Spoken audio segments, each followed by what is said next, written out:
Everything in London looks suitably old. Not in a run-down American way, but in a wearily ornate way. Like a grandma whose entire house is covered in plastic to preserve it in exactly the same state forever. England settled into fussily impressive and obsessed with history as its aesthetic and never changed. I admire the English for their commitment to it. The only thing I've ever been committed to is destroying my own family legacy. I answer my phone without checking as I navigate out of the train station. Only one person ever calls me now, and I have to pick up so he doesn't get suspicious.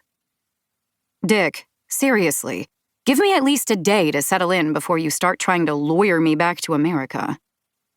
Your mother, Dad says. His voice as cracked as the ancient sidewalk beneath my feet. I stop dead. A tourist bumps into my oversized backpack, cursing. I barely hear them. Dad? Dad, what's wrong? I shout, both out of fear and so that he can hear me. My dad has always been an old man, nearing 50 when I was born, but he's gone downhill fast recently. The slide started years ago, though, when I opened a door that should have stayed shut. My fault. My fault. His voice drops as though he's worried about being overheard. She was here last night. I put my free hand to my forehead.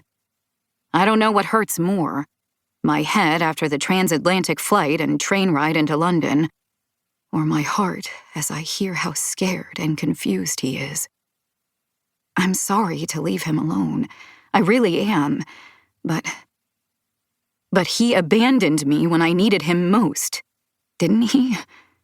The only way he can make it up to me is by letting me go, whether he knows he's doing it or not.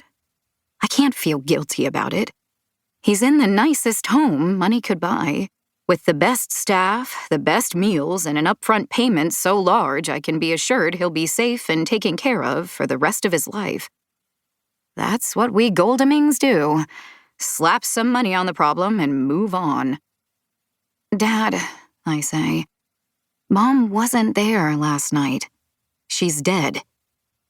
She was beating against the window. She had red eyes and an evil smile. Please, Iris, you have to get me out of here. She knows where I am.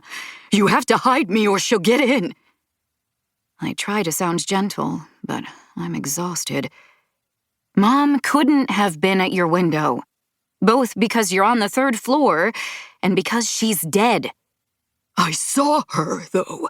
I watched her die.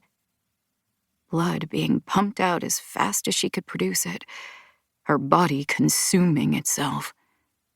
I rub my arm, tiny bumps of scars hidden beneath my sleeves, thinking about tubes sucking the blood. I'm sorry you couldn't come to the funeral, but I promise we sealed her right up. Maybe if he'd been healthy enough to travel to Miami, he'd be convinced. It still makes no sense why she was buried there when she lived and died in the desert west. But I saw... She's gone, Dad. I promise.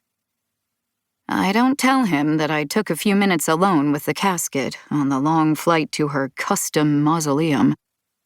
I expected her waxen, bloodless face to haunt me. Instead, I keep returning to the memory as a comfort. She's dead, and I'm so close to being free.